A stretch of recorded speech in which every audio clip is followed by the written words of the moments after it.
One of the top races on the Montana ballot this year is the contest for the state's only U.S. House seat.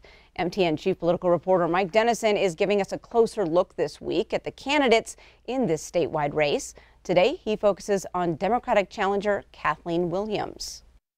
Kathleen Williams won a close, somewhat unexpected victory in a six-way primary in June to become the Democratic nominee against Republican incumbent Greg Gianforte.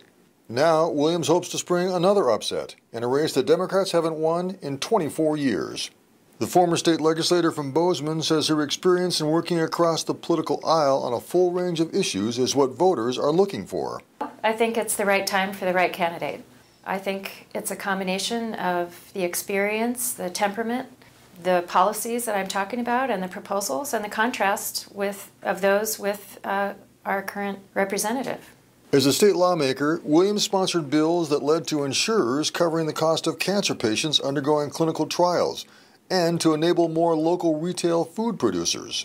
My approach has always been to talk to as many people that I am going to be representing as possible and get a sense of what they care about, what they're concerned about, and then roll up my sleeves and go get things done. The 57-year-old Williams grew up in California and moved to Montana in the mid-1990s.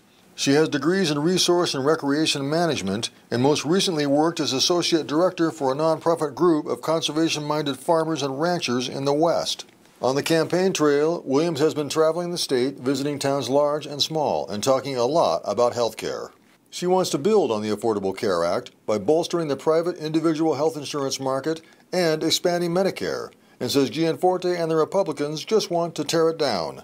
He used to talk about repeal and replace, but there's just nothing that's coming forward to replace. I think we need to fix the system, not just pick it apart bone by bone. When asked if she supports President Trump and his agenda, Williams says she'll work with Trump on things like bringing businesses back from overseas, but that she's running against Gianforte, not the president. We also have a third candidate in this race, Libertarian Eleanor Swanson, a lawyer from Billings. We'll tell you more about her tomorrow. Reporting from Helena, Mike Dennison, MTN News.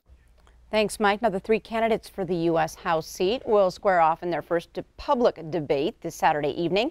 That debate televised live on MTN stations across the state.